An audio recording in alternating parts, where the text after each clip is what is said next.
that Satan wants to deal with a believer, not just in the context of marriage, every time that the devil wants to deal with a believer, one of the major strategies of Satan is to isolate.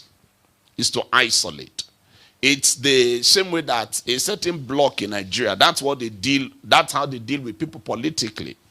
You see, when there's a certain bloc or politician in the northern part of this country that when they want to deal with you, particularly if you are from a different part of this country, if they want to deal with you, and they always choose to deal with you only if they think that you have such a bright prospect in politics as to be a threat to their agenda. They use this ancient strategy that the enemy used for Judah. What they do is isolate. They isolate you from your brothers.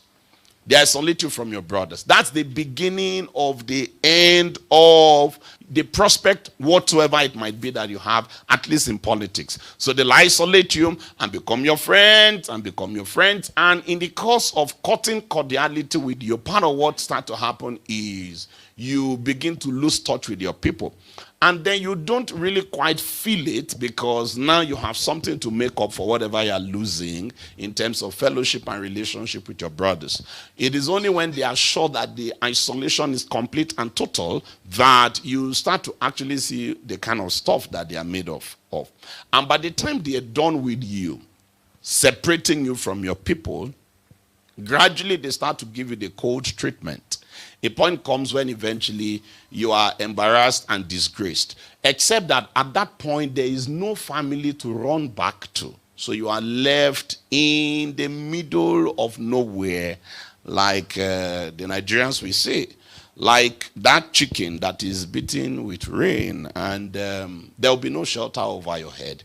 It is isolate and kill. That's the strategy. Satan uses that same strategy every now and again. When the devil wants to destroy a believer in fellowship, one of the first things the believer you will notice is the person begins to isolate.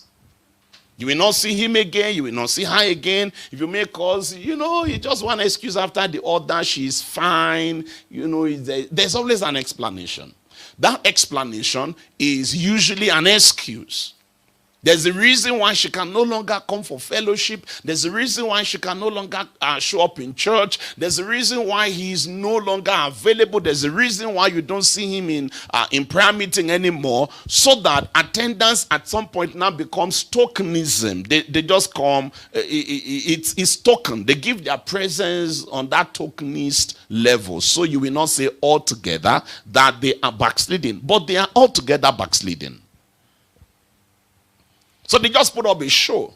Maybe once in a quarter, they will come around and make noise and, and tell you and do some kind of shy thing and say, I know you are not going to, I don't even know how to tell you everything, but I want you to know that I'm fine.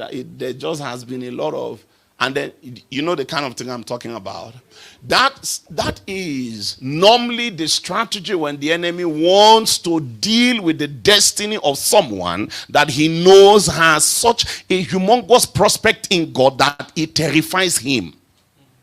What Satan does is to suggest isolationist ideas to you and gives you reasons. So there's a cold feet that you start to develop towards your own people. Many times it might be on account of something that looks quite reasonable. Because if you look at the story of Judah, you would realize this is happening just after they had sold Joseph.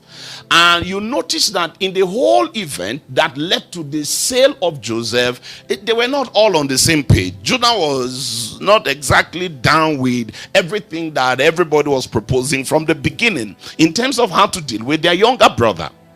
It was after Joseph is sold. The next thing we are told is Judah leaves.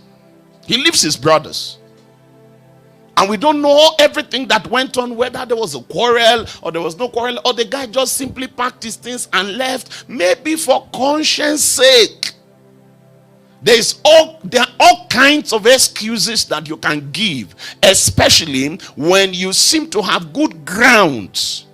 So you will be doing the wrong thing and be feeling well justified that after what happened to Joseph, there's no way that you can continue